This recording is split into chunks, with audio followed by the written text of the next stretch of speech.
Meu nome é Fábio, eu vou encher o saco de vocês durante uma hora, né, sobre software livre, uma questão mais conceitual, mas eu tentei dar uma abordagem um pouco menos chata, um pouco menos dogmática, digamos assim. Está fazendo diferença falar do mundo. Quando eu quero estar falando assim, só aparecendo. Então, eu espero que seja uma apresentação não tão filosófica, nem tão. Tentando não dizer chata, não tão dogmática em relação ao software livre.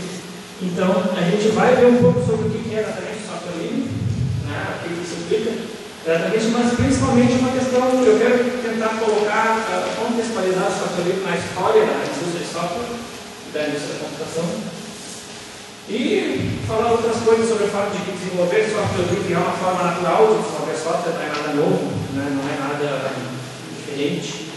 Né? Eu comentei um peixe dizendo que, usando a metodologia, digamos assim, do software livre, né, a gente gera programas com mais qualidade. Né? O software livre está em tudo que a gente faz no dia a dia. Né? É impossível você fazer qualquer coisa hoje, fora respirar, né, sem estar envolvido com software livre. Né? E que o software livre é divertido para caramba. Né? Eu queria falar agora da vida, mas é divertido para caramba. Né? Então, começando um pouco com a contextualização da ideia do software livre, só para a gente ver o que realmente é importante pensar quando a gente está falando em software livre. Para começar, software não pode ser livre, porque software é uma coisa não é livre. Né? O meu chapéu, eu botei ele aqui e não tem opção. Ele é meu chapéu, eu posso fazer o que eu quero. Da mesma maneira, um software ele é algo, um objeto que a gente fuça, mexe. Então, o conceito da liberdade no software só existe quando tem algum humano usando aquele software, desenvolvendo, usando, fuçando, mexendo e tudo mais. Né?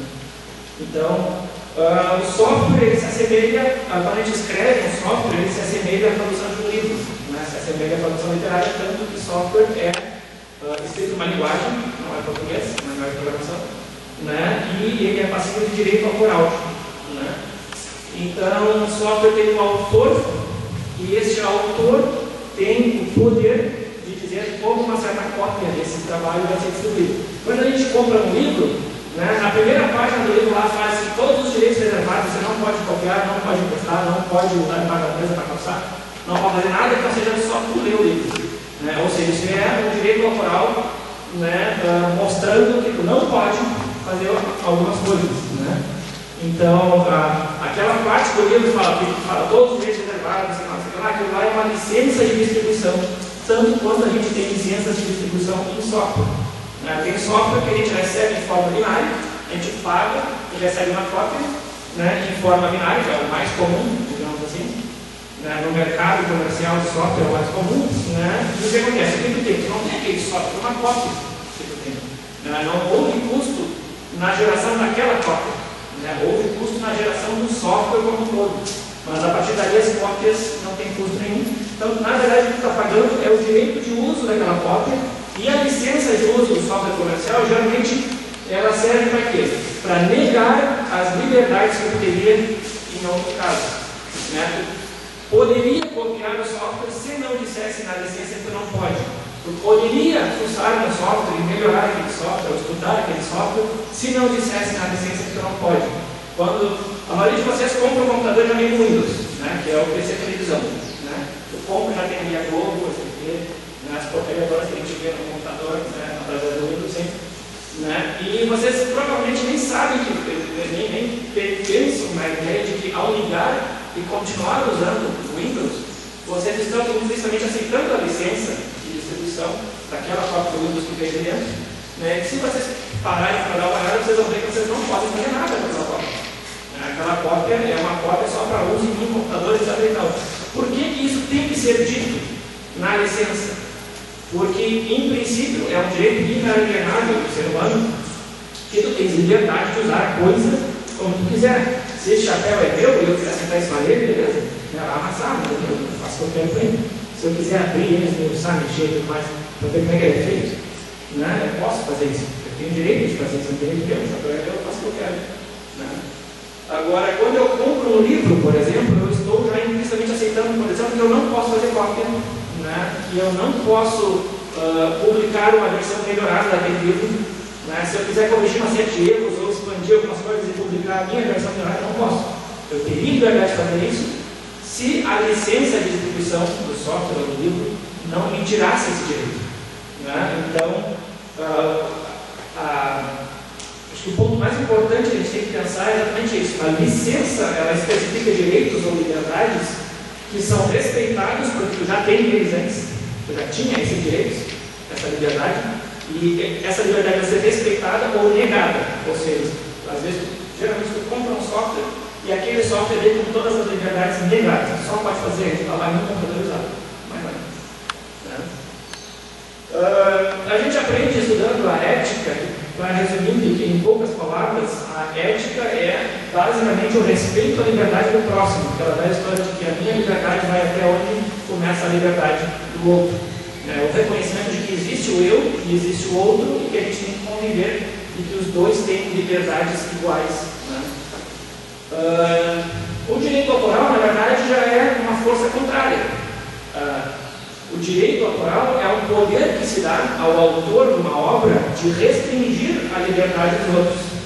Ou seja, eu escrevi esse livro, então eu tenho o direito de restringir a liberdade, de tirar a liberdade de todos vocês que vão comprar o livro, por exemplo, de não poder copiar, de não poder melhorar o livro, né? de sei lá, outras coisas que poderiam fazer, sei lá, fazer fogueira, que a gente pode fazer aí, não tive uma vez na licença. Né? Mas em princípio, tu não pode fazer cópia, tu não pode emprestar, por exemplo, para outras pessoas, beleza. Tu não pode, por exemplo, fazer uma cópia para outra pessoa. Né? Exatamente, na verdade, eu não sei como que a gente tem sempre, em todas as universidades, faculdades, escolas, sempre tem uma central de cópias. Do ponto de vista legal é ilegal. Exatamente, é ilegal. Não, aí entra aquela velha história assim, do conflito da ética com o direito autoral, a gente tem a questão da moralidade. Na minha opinião, a moral, ela é aquele comprometimento entre o que é ético e aquilo que é feito de verdade. É um pouco desse assim. Então, fazer uma cópia de um livro para alguém que precisa, que não tem dinheiro para comprar, é ilegal, mas poderia ser moralmente correto. Não é imoral fazer isso. E é ético fazer isso, mas é ilegal. Então a moral entra numa adaptação entre o que é ético e o que é legal. Mas já está ficando complicado demais isso. Basicamente, então, o que eu estava tentando dizer para vocês é que quem se preocupa com a ideia do que significa o software livre tem que entender essa questão. A liberdade já existe, ou seja, eu tenho o direito de pegar um programa que eu comprei e usar ele como eu quiser, de copiar ele em 10 mil computadores se eu quiser, mas eu tenho essa liberdade negada quando eu compro e aceito a licença de uso daquele produto, porque aquele produto só é distribuído para mim se eu aceitar essa restrição da minha liberdade. As licenças de software livre, então, na verdade, elas são o inverso. Elas são licenças que respeitam e garantem a tua liberdade dele. As 4 liberdades básicas, eu botei são 3 pontos ali acima, está escrito em outras palavras, mas se vocês estudarem, por exemplo, o que a gente vai ver mais tarde, a licença GPL, que é a primeira grande licença de software livre, dizem que tem 4 liberdades básicas, né, no software, que é o fato do software poder ser usado para qualquer fim, ou seja, existem softwares que tu compra e ele diz que tu não pode usar para fazer software comercial. Né? Ou se a gente compra um CAD de uso caseiro, tu não pode usar para projetar carro ou casa ou algo assim. Ou pode imaginar que eu vou distribuir meu software, mas não pode usar ele para projetar bomba atômica. Sabe? Vocês podem usar esse tipo de coisa. Né?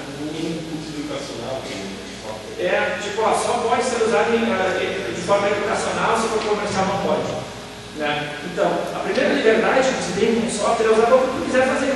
Ou seja, se tu quer usar um software para produzir uma máquina que mata gatinho, né? Bom, o problema é teu, vai te entender lá com o cara lá de cima ou o cara lá de baixo, sabe? Né? Mas, em princípio, o software não tem nada a ver com isso. Então, o software tem que ser permitido usar para qualquer coisa, mesmo as coisas ruins, para que a gente possa também usar para as coisas boas ainda não pensadas. Né? Então, o software tem que ser para usar para qualquer coisa. E tu tens que ter a liberdade de estudar como que o software funciona. Né? Se tu compra um rádio, por exemplo, velho pra caramba, enfim, tu compra comprar um pendrivezinho, depois tu olha lá, tem um chip, não tem nada. Mas tu compra um rádio velho, então assim, a fita não tá, tu comprava um rádio, tu abria, tinha lá capacitorzinho, transistor, depois tu lia um livro de eletrônica e tu sabia entender como aquilo funcionava, né? Para que a gente consiga fazer isso com o software, a gente tem que ter o quê? Tem que ter o código-fonte para aprender como que aquele software foi feito. Né? E a gente tem a liberdade de olhar para uma coisa e descobrir como que ela foi feita, estudar como que ela foi feita. Né? Só que geralmente as licenças de software comercial tiram essa liberdade da gente. Tu não pode estudar como, não pode fazer engenharia reversa. Né? Na verdade é para tu não saber que aquilo é ruim pra caramba, né? Cheio de plug e tudo mais. Então, tem força de segurança. Mas enfim, tem que ter a liberdade de estudar como que o software funciona, como que ele é feito. Tem que ter a liberdade de modificar o software, porque se tu lê um livro e ali tem algumas ideias que tu achou interessante, mas que tu acha que aquela ideia não está certa, tu quer publicar um outro livro contrapondo aquelas ideias, ou melhorando aquelas ideias, tu tem direito de fazer isso. Esse é o básico da evolução do conhecimento humano. Então, no software, a gente tem que ter também a chance de ter um certo software que a gente usa e a gente estudar como ele funciona e modificar ele, melhorar ele, corrigir alguma coisa, juntar ele com um outro pedaço e ver o que dá. Para isso, você pode fonte. Por isso que o software livre sempre tem que ver com o código-fonte junto. E tu tens que ter a liberdade de redistribuir esse software para qualquer pessoa, livremente, na sua forma original ou modificada. Digamos que eu baixei um software livre, se eu quiser pegar uma cópia para cada um de vocês, eu tenho esse direito. Se eu quiser modificar ele, melhorar ele de alguma forma, ou estragar ele de alguma forma, e ainda assim distribuir uma cópia modificada para cada um de vocês, eu tenho que ter esse direito. Porque é um direito livre na alienável do ser humano. A gente tem liberdade de mexer nas coisas. Sabe por que essa liberdade a gente tem? Dizem alguns dos religiosos dizem que foi Deus que criou. Outros dizem que foi o ego, o homocentrismo, sei lá. Enfim. Mas a gente tem liberdade de fazer o que a gente quiser com as coisas. Então. Isso cai já também num outro ponto que as pessoas pensam, mas software livre é sempre de graça. Não. Nota que no outro slide não tinha preço em lugar nenhum. A gente não tem a liberdade de não cobrar nada, ou de liberdade de cobrar o que quiser. Porque, na verdade, a liberdade não tem a ver com o preço. Se eu respeito todas aquelas liberdades e vendo ainda assim um software livre por 10 mil reais, a pessoa que pagou 10 mil reais, ela tem o direito de distribuir aquilo de graça, ou de cobrar 1 milhão, desde que alguém queira pagar o preço. O preço da transação, que é essa distribuição do software, é um contrato entre as duas partes, não tem nada a ver com a natureza do software ser livre ou não. Então, é possível sim tu vender software livre, só que, claro, simplesmente vender software livre não dá muito dinheiro, porque tu está vendendo uma coisa que a pessoa pode dar de graça depois. Então, o pessoal todo, na verdade, faz uma vaquinha, compra uma cópia e todo mundo usa. Obviamente, não é um modelo de negócio muito bom. Por outro lado, o software livre alavanca um grande mercado, que é muito maior do que o mercado de software de prateleira, software de caixinha que a gente tem hoje, que é o mercado de serviços. Então, tu pode distribuir o software de graça, mas tu vende treinamento, tu vende suporte, tu vende melhorias, vende o trabalho de implantação planejado, a rede de informática dessa universidade inteira, certo? Ele não trabalhou, esse trabalho tem que ser remunerado.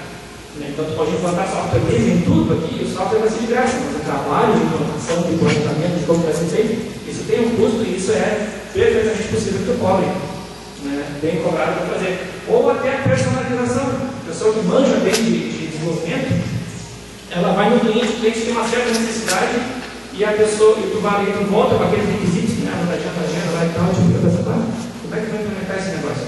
Aí tu procura um projeto que já faça metade do que tem ali. Tu melhora aquilo. Então, tu baixa um projeto livre, personaliza ele para o teu cliente, ou seja, melhora um pouco a tradução, talvez, ou aumenta, ou modifica algumas funções e vende para o cara o serviço de personalização daquele software. Então, já tem muita coisa pronta, a gente não precisa reinventar a roda cada vez que vai fazer um programinha. Então, o software livre, de certa forma, nos dá os projetos de software livre em geral nos dão uma ferramenta de trabalho como profissionais muito grande, um conjunto, uma caixinha de ferramentas de trabalho muito grande. A gente tem milhares de projetos e coisas que a gente pode aproveitar para o nosso mercado local, onde a gente estiver. Né? Desde que a gente saiba olhar o projeto, entender, mexer no código lá para personalizar para o mercado local alguma coisa, ele vende, não vai, vende o serviço de implantação daquele software, atualização, manutenção. Né? A gente não precisa passar 8 meses, como disse o professor Merico, né? E o irmão dele lá passou 8 meses movendo o software, né, para biolocadora, identificação biométrica e tudo mais. De repente ele poderia ter aproveitado o projeto deles, que já fazia um bom pedaço do que ele queria, né, e cortar o tempo. A gente tem que saber, de certa forma, usar o software dele a nosso favor, né, e cortar o caminho, né, implantar as coisas mais rápido através do grande conjunto de projetos livres que existem no mundo por aí. Enfim, nós agora falando um pouco mais já do lado histórico, que eu vou dar uma qualidade, só para mim. Eu peço desculpas pelos slides muito cheios de texto, não tinha. Eu sou um modo texto, não está em reserva.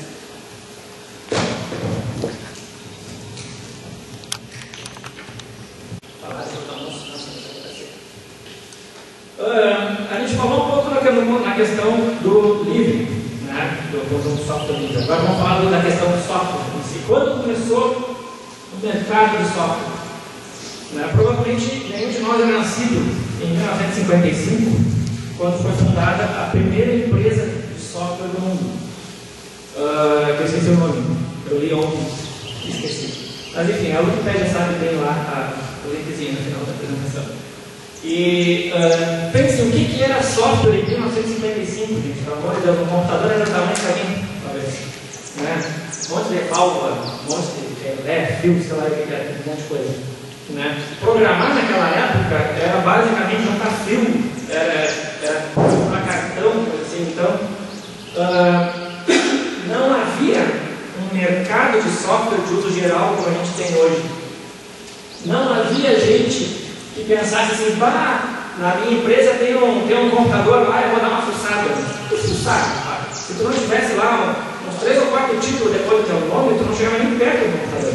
Porque era muito caro, era muito grande, muito difícil. Só grandes empresas tinham grandes instituições de pesquisa, né, órgãos do governo, geralmente militares, que queriam calcular para levar de bolsa, coisa assim, né, que é onde vem a grande parte dos avanços tecnológicos, né, calcular balística, assim, né, trajetórias. Como é que eu vou fazer para chegar um míssil lá? Né? Então, nessa época, o software era uma coisa muito específica. Quando uma empresa comprasse, até o final da década de 60 ainda era uma coisa muito específica. Durante os primeiros 10, talvez 15 anos da indústria de software, os computadores eram tão incomuns e cada um deles funcionava de um jeito, de forma que quando tu comprasse um computador, enquanto tu trabalhava numa baita empresa, eles compravam um computador usado. A outra metade era papel perfurado, fita de papel, cartão de papel, um monte de gente já aqui em branco lá, mexendo, operando aquele sistema. Né? E o computador não vinha com software nenhum, vinha o computador, hardware, assim, um monte de válvula, né? Placas e fios e coisas. E aí tu comprava o outro lado da sala, que eram as pessoas que sabiam operar, o software sim era desenvolvido específico para aquela empresa, para aquela necessidade, para aquele departamento do governo, do exército. Né? Então, o software era uma coisa que não era algo que pessoas comuns pudessem fazer. Não estava nesse ponto ainda. Né? Já a década de 70, já foi uma época, a década de 70 foi uma época que veio surgir e popularizar muito os mini-computadores. Né? Não são nenhum micro ainda. Vocês devem ter ouvido falar no termo mini-computador. Né? Que eram computadores do tamanho, digamos, disso aqui, que é carinho, assim. Era um mini-computador na época. Já era muito mais barato. Né? Era mais comum encontrar, eram feitos mais para o mercado de massa, entre aspas. Ou seja, mais universidades iam comprar, mais órgãos do governo iam comprar. Mas, enfim, um pouco antes da década de 1970, e principalmente em 70 em diante, né, popularizou-se muito os mini-computadores, então era razoavelmente comum entrar numa faculdade, principalmente uma faculdade de renome, né, e lá tinham alguns mini-computadores e tu podia te registrar lá e dizer, eu quero uma hora de acesso. Né, eles vão, terça-feira que vem, das 4 da tarde, tu pode. Eu chegava lá e vai ficar uma hora de frente. Era uma coisa difícil, não era aquela programação assim, chegar e vai dar uma naquela. Mas ali, como já existiam muitos mini-computadores, e às vezes até já acontecia de ter alguns computadores sobrando, mini-computadores sobrando, às vezes, porque mudavam uma versão mais nova, os velhos era tudo muito diferente, não havia uma arquitetura comum. Então, cada versão de mini-computador muitas vezes não era compatível com a versão anterior, e então sobravam máquinas às vezes, e ali começou, por exemplo, a surgir um cara chamado Unix, né? Que era um sistema operacional feito no tempo livre, né? Se vocês já leram a história do Unix, por exemplo, o Ken Thompson, que é o pai do Unix, o cara que inventou, ele basicamente estava trabalhando num projeto muito grande da AT&T, que é uma grande empresa de telecomunicações e várias outras coisas, né? Um projeto chamado Multics, né? Que é Multiplexer Computing and Information Computing System, uma coisa assim. Multiplexer. Em 1960 e poucos, a AT&T estava fazendo um sistema computacional em que seria possível plugar mais computadores e expandir a capacidade de escalamento de processos, e tirar computadores, fazer manutenção. Era uma coisa louca, né, que não se tinha ouvido falar ainda na época nada parecido. Era tão louco que não deu certo. Mas o grande produto do Multics, do projeto Multics dentro da AT&T, foi o quê? Foi o fato de que não deu certo. E daí o Ken Thompson, que era um cientista brilhante lá, né, ficou várias semanas sem ter o que fazer, de saco cheio, sabe, um cientista sem ter o que fazer, de saco cheio, basicamente vai fazer alguma coisa esquisita. Vai fazer o que dá vontade. Mas alguns fazem bomba, outros fazem sistema operacional, né?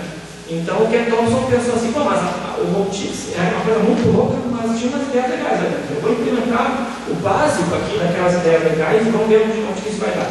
Daí ele inventou o que o outro colega dele, Dennis Rich, depois acho que foi Dennis Rich, que deu o apelido Unix, porque o outro era Multics, o projeto, então era Multiplex, esse aí é o Uniplexer Information Computing System, só que é só um computadorzinho.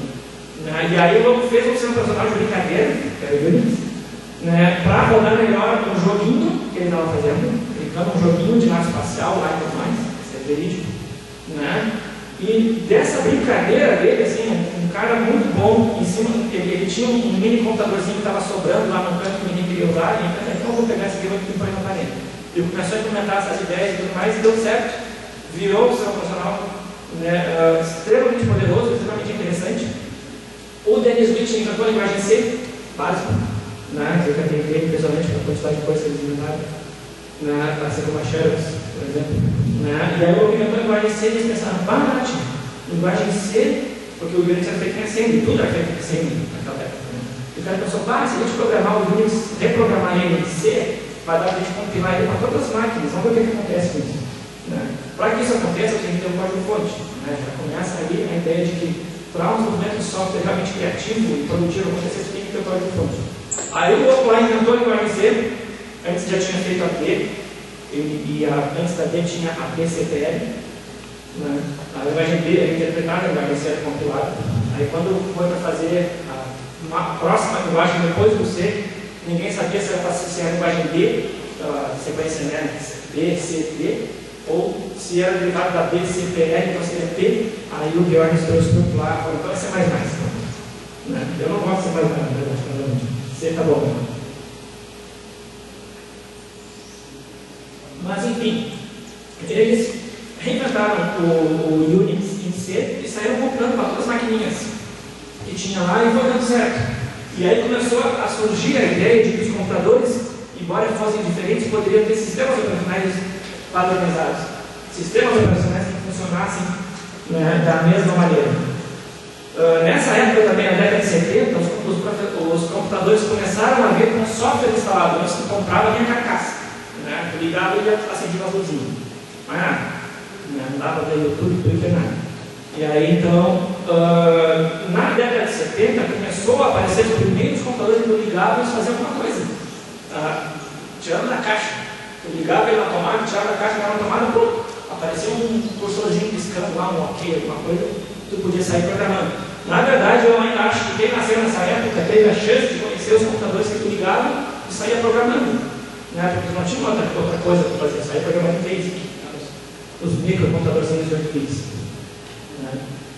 Mas nessa época, o que aconteceu? Como os microcomputadores mais bem distribuídos, assim, mais comuns, começou a programação de computadores começou a ser algo mais comum também.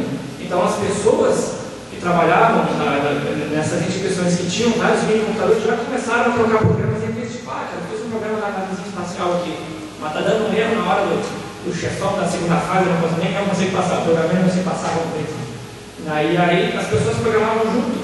Já naquela época já começaram, né, a trocar programas entre si, porque era divertido programar e trocar programas entre si. Não existia essa televisão que é o computador hoje, que tu compra, já é gráfico, aparece propaganda, as mensagens que tu nem sabe o que te mandou e tudo mais.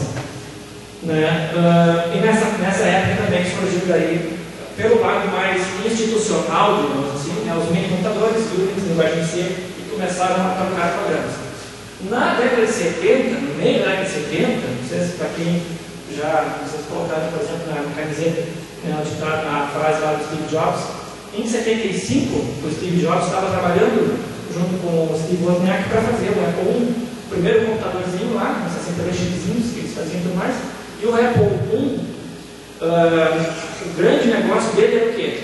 Que era barato, tu ligava ele já vinha com o Apple Basic e podia sair programando.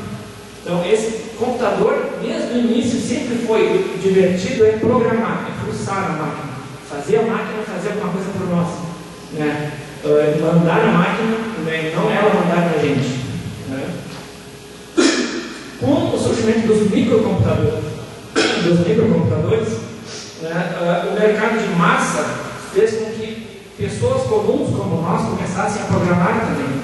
Então, a gente tinha o lado acadêmico se popularizando, o lado das instituições de pesquisa, governo e tudo mais, popularizando a programação, os movimentos e tudo mais, e o lado também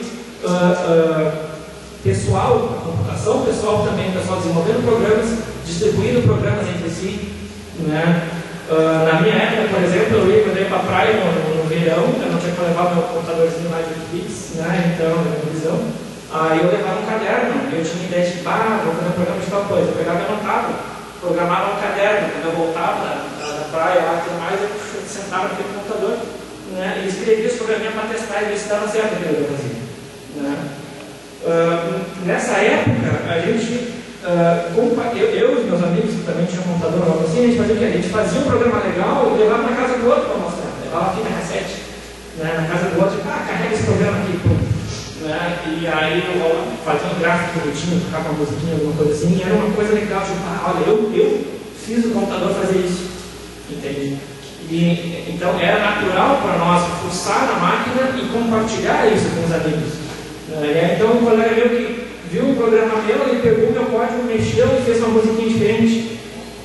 Isso é uma criatividade, é uma questão de uma criatividade que alavanca outras criatividades. Fuçar, programar e compartilhar. Né? Por outro lado, infelizmente, na década de 70, o software se tornou também um produto, algo que as pessoas queriam pagar. Porque na época só comprava o computador e copiava o software, né? Não tinha preço. E também, quem é que na década de 60 ia fazer um editor de texto para vender? Ninguém tinha computador. Né? Na década de 70, começou a ser mais comum ter computador, então mais pessoas comuns tendo computador, então não vai esperar que a pessoa, o médico lá que comprou o computador, vai saber programar o seu próprio editor de texto, ou saber programar o seu banco de dados. Então, por um lado, massificou a computação, grandes arquiteturas de computadores padronizadas surgiram e começou a ser possível desenvolver programas comercialmente para pessoas comuns, programas que atingiam fins comuns. Né? E aí surgiu então a ideia do software como produto, né? Inclusive nessa época, em 1976, o Bill Gates já mandou uma carta para os clubes do computador lá na época, né? Onde ele e cada estava do lado dos Estados Unidos, mas enfim, num clube do computador, no mesmo estilo que o Steve Jobs também frequentava lá, ele mandou uma carta dizendo que eram todos uns safados que não podiam qualquer software, que isso era ilegal, não sei o que lá. Ele colocou já de Arábia naquela época. Né? Não podia, mas por que não pode? Porque se a gente viu esses computadores surgir, a gente montou esses computadores e agora eu não posso copiar o programa do outro porque, né, produto, que mais de produto? Nunca houve um mercado de software. O mercado de software tem que se impor na base do quê? Na base da cassação da liberdade, na base da licença de uso restritivo. Né? A pessoa quer, mas tu não pode dar tudo, não pode ensinar como, tu tem que só dar o peixe, não ensinar a pescar. Então, o mercado de software ele se faz vendendo peixe, né? Não se faz ensinando a pescar. Já o pessoal do software livre é um pessoal que tenta ensinar a pescar, diferente. Já na década de 80, por exemplo, o Ken Thompson desenvolveu o Unix dentro da AT&T. E a AT&T, na época, já era uma empresa tão grande que o governo americano, pela lei antitrust, disse para eles: vocês não podem vender software. Então, porque seria um monopólio muito grande. Né? Eles já faziam tudo, faziam tecnologia, tudo imaginar, a AT&T fazia. Então, no mínimo, no mercado de software, eles não poderiam entrar por uma questão de quebrar monopólios e tudo mais. Aí, a AT&T não sabia o que fazer, por exemplo, com o código-fonte do Unix. E aí o Ken Thompson foi dar aula numa universidade, uma vez no verão lá, dava umas aulas e falou assim: ó, quem sabe te dar o código para essa universidade aqui para ver o que eles fazem. E aí a AT&T deu o código do Unix, que era a brincadeira do Ken Thompson, que deu certo, a AT&T usava internamente para não poder vender. E aí a Universidade da Califórnia em Berkeley, que recebeu essa primeira cópia do Unix, começou a desenvolver muito em cima disso e criar toda a família de Unix derivadas do BSD, Berkeley Software Solution, que já era uma licença livre, já era uma licença que dizia: você pode pegar esse software do Unix na década de 80, tem alguns aqui que eram nascidos. Naquela época já dizia na licença: você pode pegar e fazer o que quiser, menos ainda você fez. Inclusive, era uma licença tão livre que ela permitia que tu pegasse o código e fizesse um produto não livre com ela. Foi uma coisa que foi depois corrigida, digamos assim, quando o Stallman criou a Fundação do Software Livre. Mas tu vê que software livre é uma coisa que já era prática comum na década de 70, né? Antes de surgir o mercado de software, né? Na década de 80 já existiam grandes projetos livres, como o caso dos BSD Unix, né? E que infelizmente não se popularizaram por uma questão mais até legal. E depois a AT&T podia vender software, liberaram eles para vender software, eles quiseram processar a universidade, porque aí a universidade não ia distribuir, uma confusão, e acabou que os BSDs ficaram meio assustadores. Mas aí então, em 85 surgiu a ideia do software livre como a gente conhece hoje, que era algo natural, algo que a gente fazia, software era algo que a gente fazia e compartilhava. Né? Mas quando surgiu o mercado de software, começou o software a ser algo fechado, que não podia mais mexer, não podia mais saber como é que funciona. Né? E o nosso amigo Richard Stallman, né, teve essa sacada: não, eu vou inventar então uma licença de uso de software que garante a liberdade.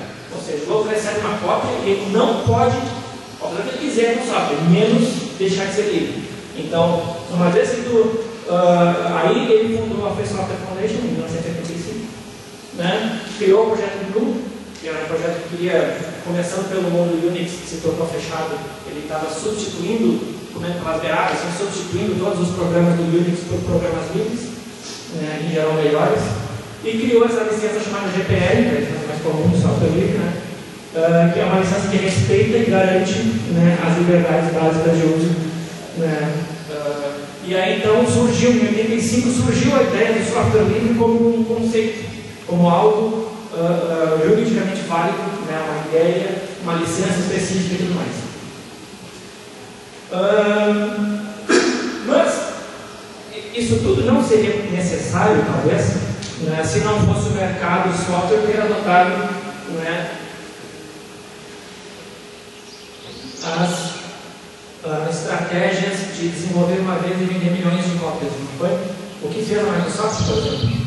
Aquela licença que eles fizeram, aquele acordo que eles fizeram com a IBM na época do PCXP, lá, por exemplo, né, para vender uma licença do Microsoft DOS que nem existia, né? Eles venderam algo que não tinha. O Bill Gates é um baita negociante. Tem que entender que o Bill teve uma visão.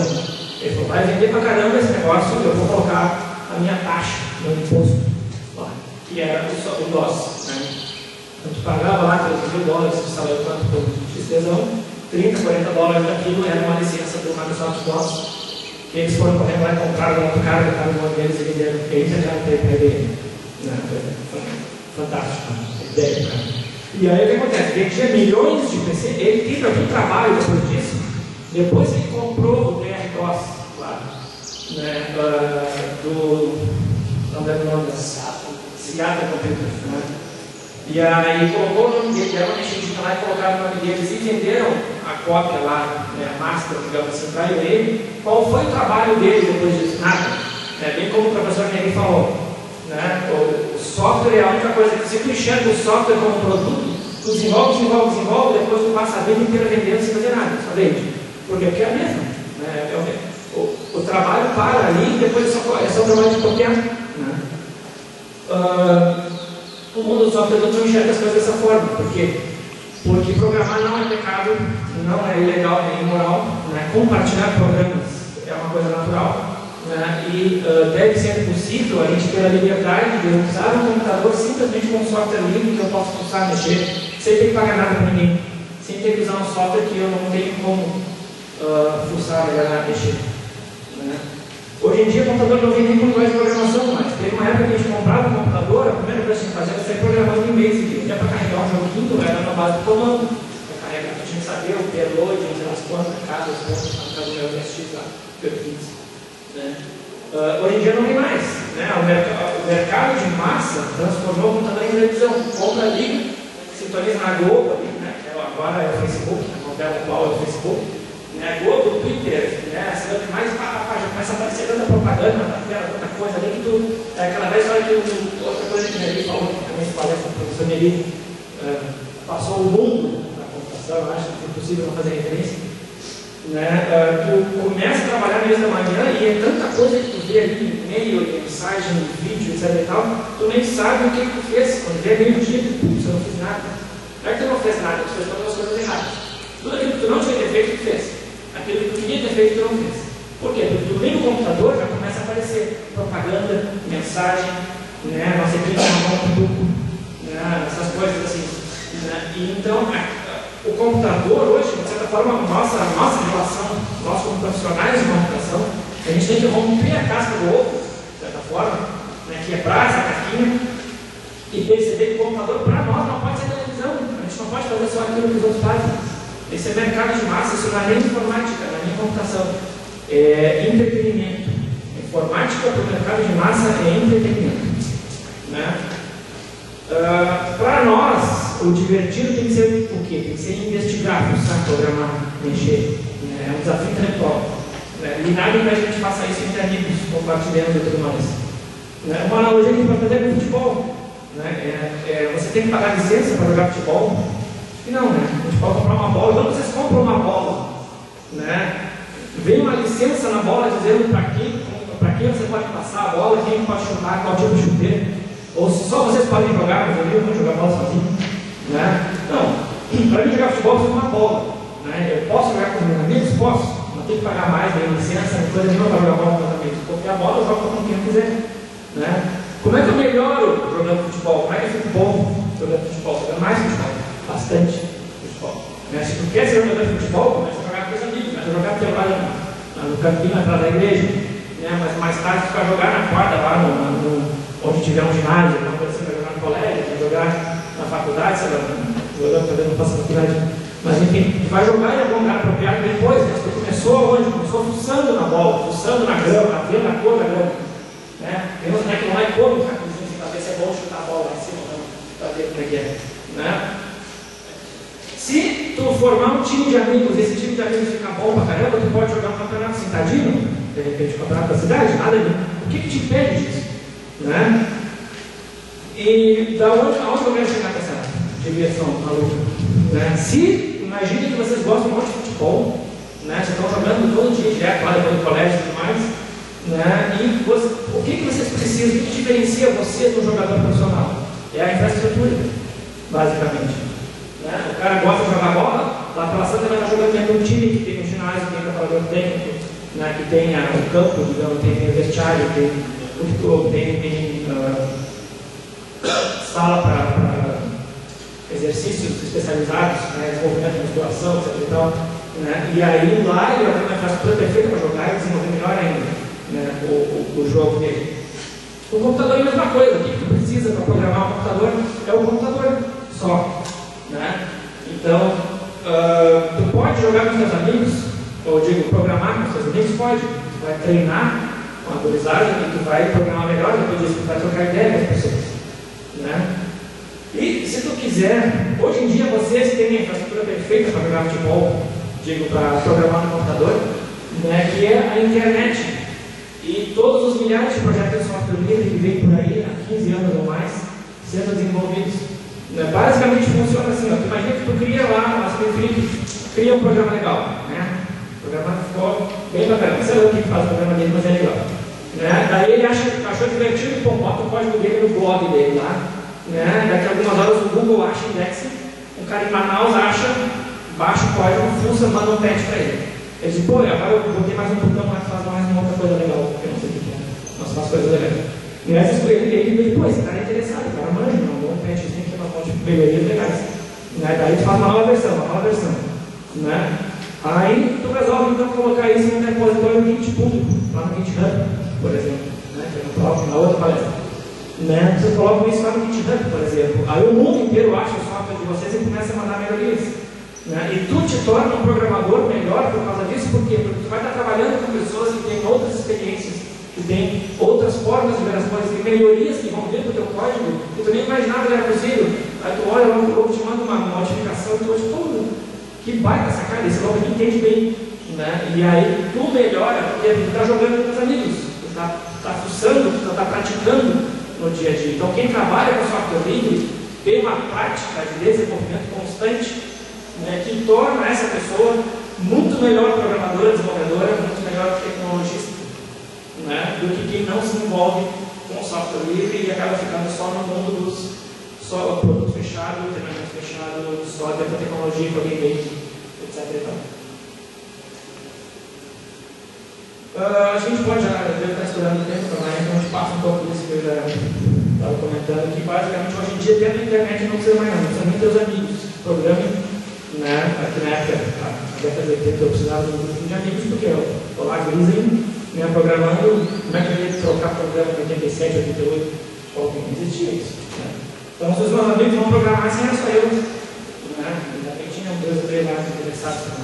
Hoje em dia na internet, um monte de gente querendo desenvolver, fuçar, mexer e aprender igual. Agora entrando um pouco na qualidade.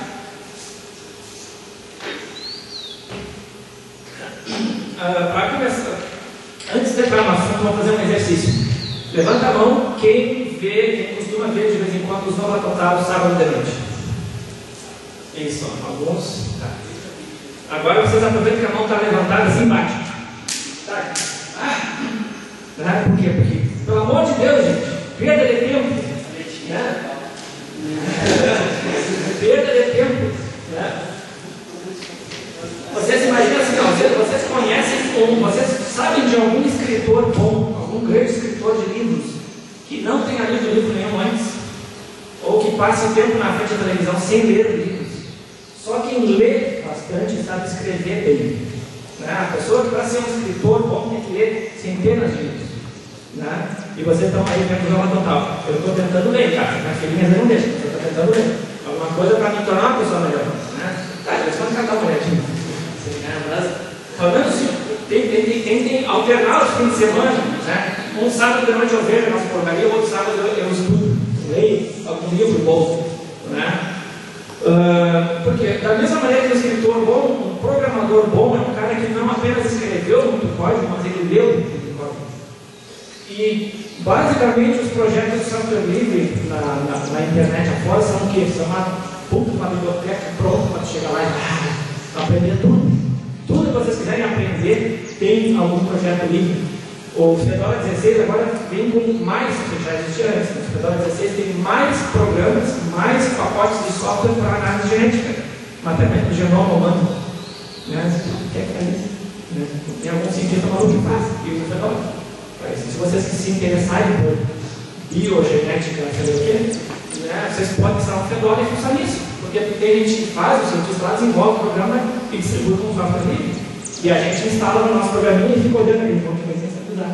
Mas é massa pra caramba. E se tu quiser saber como é que funciona aquilo, tem como. Pode aprender mais, né? Estudando o projeto de software livre das áreas que te interessam.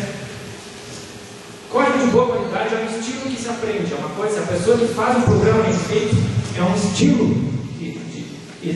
Código, para começar, código de propriedade não pode ser feio. Existe uma certa estética a ser aprendida no código que tu bate o olho e fala, esse cara aqui programa bem. Porque pelo cuidado que ele teve de alinhar as chavezinhas, os parênteses, depois do parênteses não tem espaço. Tem em português que dá um parênteses com espaço, depois aí o parágrafo quebra e fica o parênteses solto. É ridículo. Não pode. Então, tem certas coisas, tipo, botou um parâmetro, vírgula, espaço, outro parâmetro. Essas questões de estilo, de código bem feito, se aprende lendo o código e participando de projetos com pessoas experientes que vão desenvolver um código bem feito, limpo, claro, bom, e pesado. Enfim, a gente pode aprender muito. E os projetos de software livre, de certa forma, são um patrimônio tecnológico da humanidade. Quem é que usa o Windows 95? Existe para vender o Windows 95, 98, 2000? Não existe, sumiu. A Microsoft não faz mais. Então, esqueçam, aquilo lá não volta mais. O projeto de software livre existe para sempre. É uma coisa que vai estar sempre aí disponível. E mudou a tecnologia de uma maneira que vocês não têm noção. Provavelmente vocês nasceram quando já existia computador razoavelmente bom, já existia um monte de coisa tecnológica maluca, que talvez por vocês terem sempre crescido com isso, vocês acham que é algo mágico, que está em árvore, só uma rotação especial de uma empresa. Mas não, teve algum humano como nós, cheio de defeitos, um cara que de vez em quando fez uma total, mas ele procura ler livros também. E ele programa, ele fuça e mexe, e criou essa tecnologia que está aí. Vocês podem criar também, e vocês podem se basear nos projetos de software livre para ir além. Eu acho que foi, não sei se foi o Newton ou se foi o Einstein, que casualmente o professor Neri também necessariamente citou, que disse que se ele pôde enxergar mais adiante que os outros, foi porque ele estava apoiado em cima dos ombros de gigantes. Ou seja, antes dele veio Aristóteles, veio Platão, veio Platão da matemática, mas também, digamos, veio Descartes, veio Newton, depois veio Laplace, e veio Einstein. Se não tivesse existido Newton, Laplace, outros grandes matemáticos, não teria existido Einstein também. Então é uma progressão, a evolução tecnológica é uma progressão. Então, se a física avança uns sobre os trabalhos dos outros, a tecnologia avança principalmente por causa do software livre hoje em dia. Porque está tudo pronto ali para tu pegar aquilo e fazer algo além. Coisa interessante, deixa eu falar assim,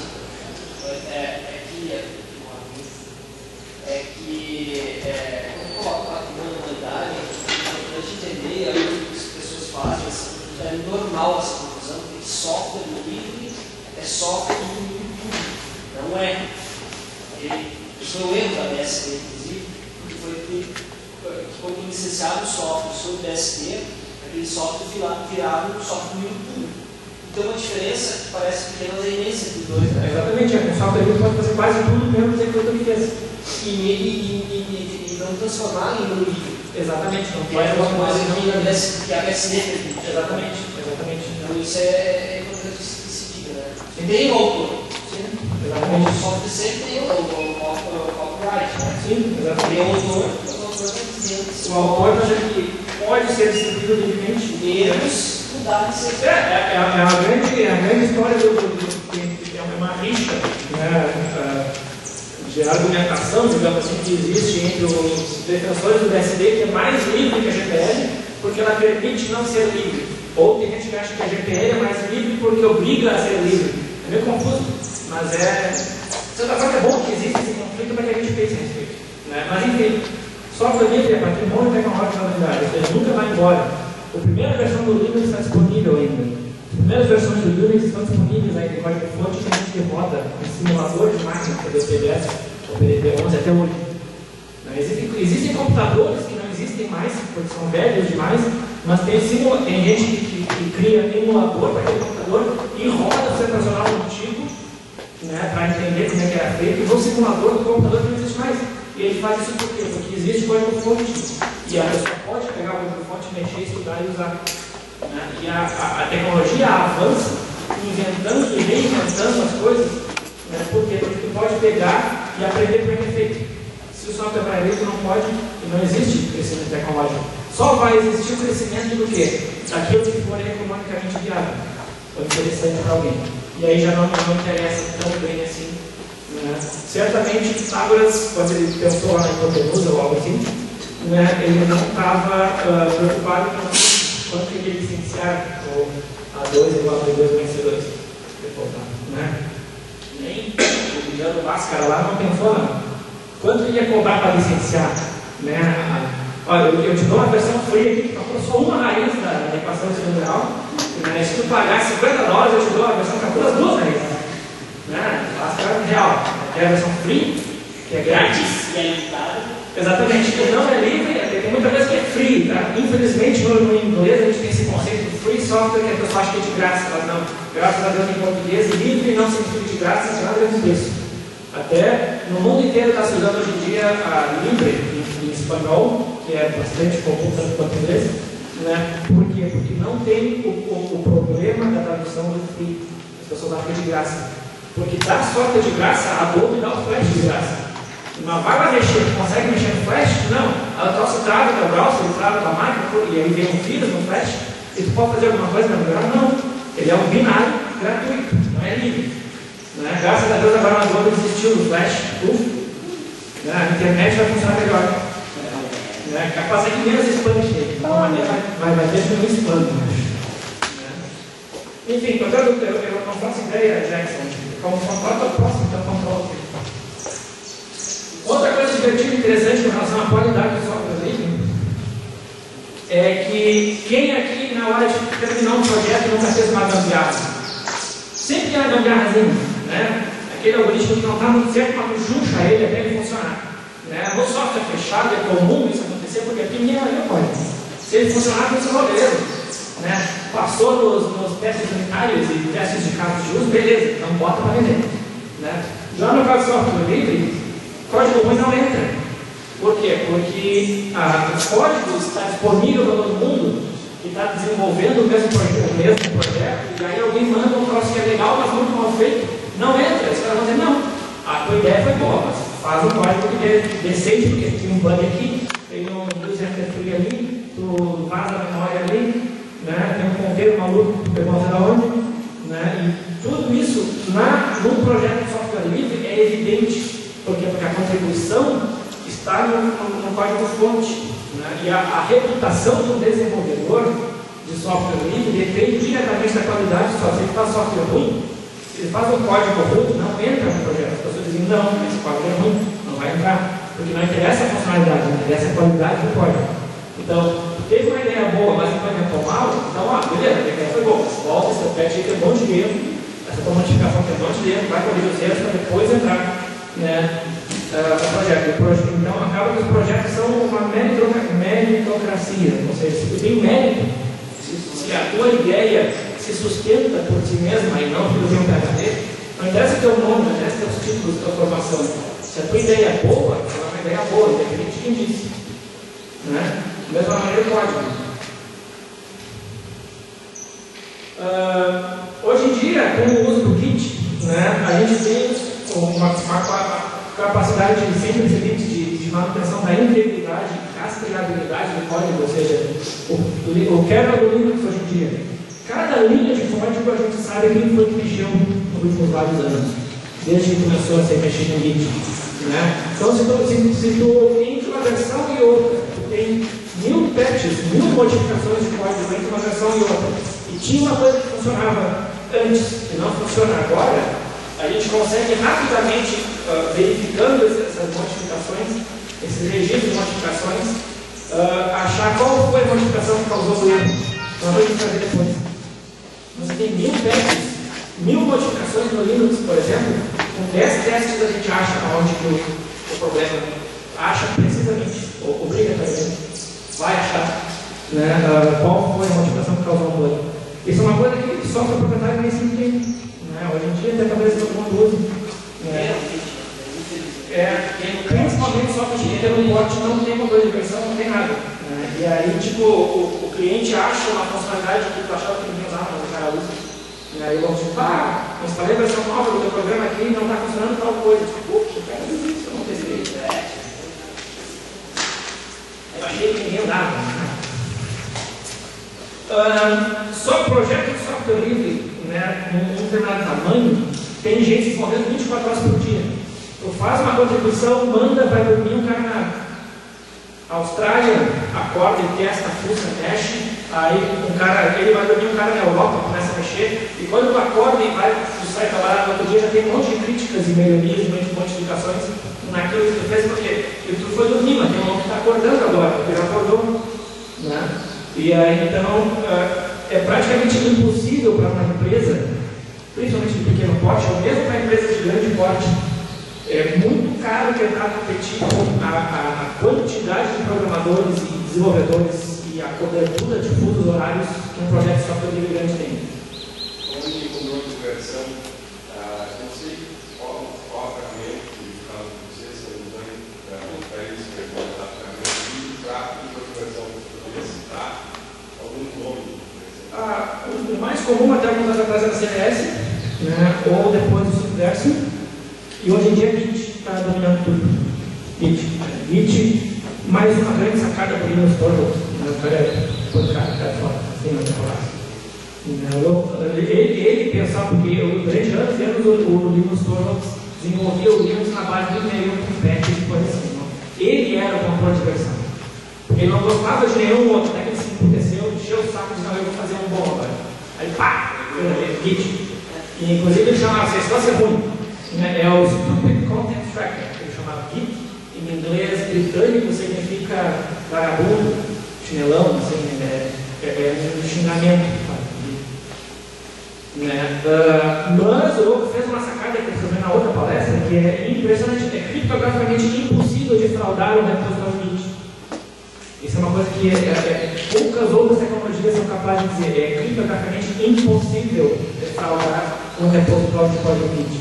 Porque ou todos os hashes batem certo desde a primeira versãozinha até a última, ou ele te diz que o código não é confiável porque não existe uma sequência lógica correta entre os hashes e as transições de código.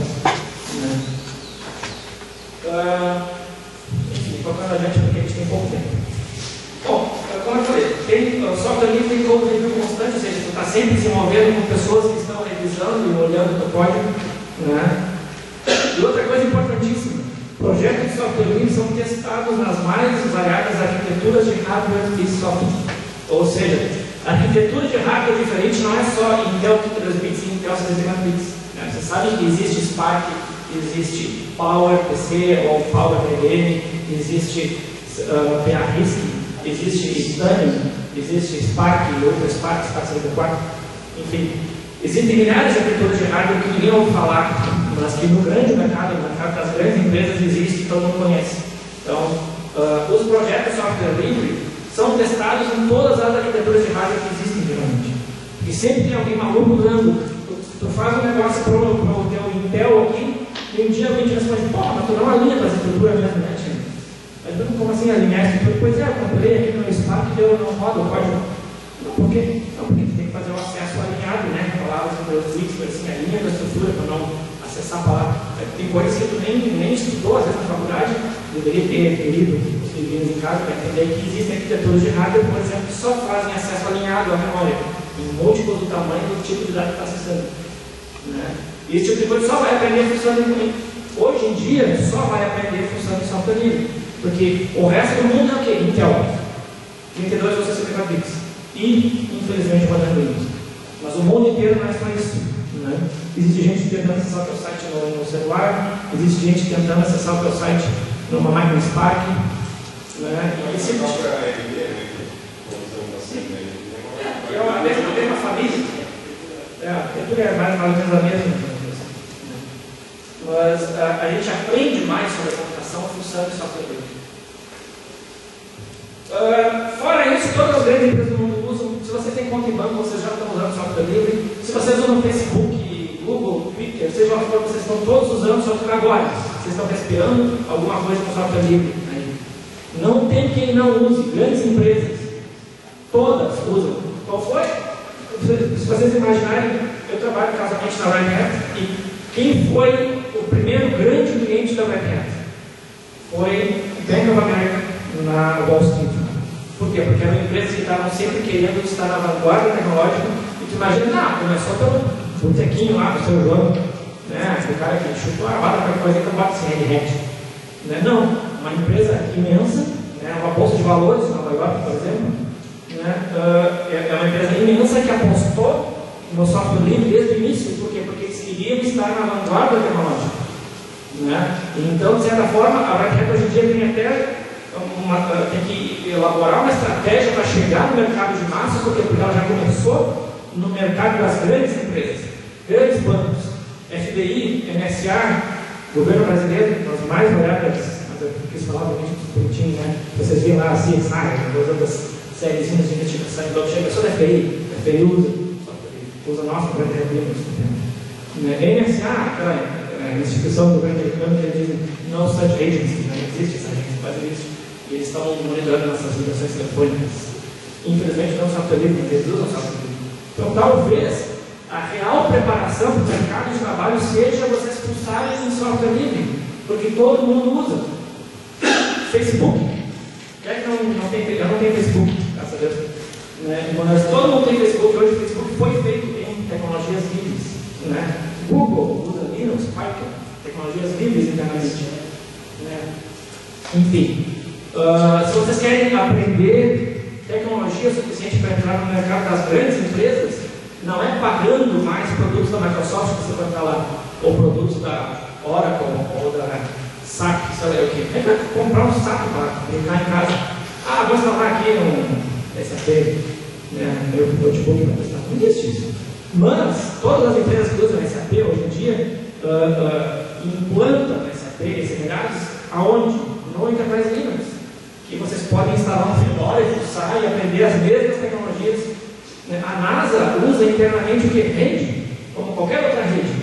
Usa DNS, IPv4, IPv6, como qualquer outro computador usa.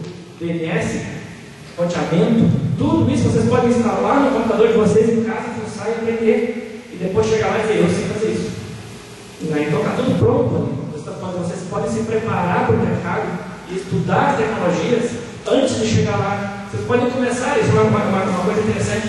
Trabalhando com software livre, a gente pode começar a trabalhar naquilo que a gente gosta antes mesmo de receber um salário para fazer isso. Vai lá e investe algumas horas do teu dia ou da semana trabalhando em alguns projetos, algumas coisas. Daqui a pouco vai chegar uma empresa e vai dizer, olha, tu manja disso, vai trabalhar para nós, ganhar uma graninha. Então vocês já estão fazendo um currículo público, porque tu está contribuindo na comunidade. Uma empresa que usa aquele programa vai ver que tu está contribuindo, que tu mora aqui pertinho e vai te contratar para fazer aquilo. Então tu nem precisa sair procurando emprego. Se tu manja muito bem de software livre, as empresas vão atrás de ti. Porque está todo mundo usando, e todo mundo precisa de gente que saiba e que se mexe. Se vocês quiserem aprender bastante mais sobre software livre, né, a gente está tentando, já faz algum tempo, né, alavancar o nosso grupo de usuários de software livre. Como o software livre a gente pode compartilhar e mexer, esse conhecimento a gente também pode compartilhar e fuçar, e vocês podem melhorar o meu conhecimento e eu posso melhorar o conhecimento de vocês, e assim por diante. Então, por exemplo, entrem no OS Livre, entrem no T-Linux, né, nossos irmãos ali de baixo. Né? Existem projetos de software livre para qualquer coisa. Você pode fazer música, tem milhares de projetos de software livre para fazer música. Vocês gostam de editar vídeo, gostam de, sei lá, fazer mapeamento do genoma humano, gostam de projetar carro, gostam de projetar circuito eletrônico, sei lá. E até para futebol, alguma coisa. Né? Então, tem projetos de software livre, mas se vocês não, às vezes o cara não é nem profissional da área, mas ele mesmo que não sabe programar, ele pode ajudar um projeto de software livre que ele goste, né? Ajudando a criar documentação, ajudando a traduzir, reportar bugs. Por exemplo, o cara tentou fazer tal coisa e não deu certo. Bom, vai lá e manda um e-mail para o pessoal dizendo, ó, tentei fazer isso e não deu certo. Então, quando você para, isso corrige na próxima versão, está resolvido. E vocês ajudaram a melhorar aqui. Mesmo não sendo desenvolvedor, mas faz um trabalho bem feito. Diz, olha, eu sou tal pessoa, tentei fazer tal coisa com tal versão do programa, que aconteceu isso. Não chega lá dizendo, não funciona isso. Tenha um pouco de tato, assim que as pessoas têm boa vontade de ajudar aqueles que usam os seus programas. Então, basicamente, software livre é um mundo inteiro de tecnologia, e eu me arrisco a dizer que para entender de tecnologia mesmo, hoje em dia tem que estar envolvido em projetos ou no mundo do software livre, porque quem está avançando a computação hoje é o mundo do software livre. Porque hoje em dia a gente tem a faca e o queijo na mão com os computadores disseminados e a internet. Então nós, independente de empresas, depois a gente pode desenvolver e avançar a tecnologia independente de alguma empresa pagando alguma coisa. Bom, aí eu tenho algumas referências mínimas, né, para quem estiver interessado em entender um pouco de onde veio o software livre, de onde veio o Unix, por exemplo, a história da indústria de software, inclusive a carta infame do Bill Gates xingando os lobistas que copiavam software que não podia, sei lá. Existem documentários, já um chamado Revolution OS e outro chamado Decode, né, são documentários que tentam mostrar, né, de onde surgiu esse mundo do software livre e tudo mais. Então vale a pena dar uma olhada, dar uma fuçada.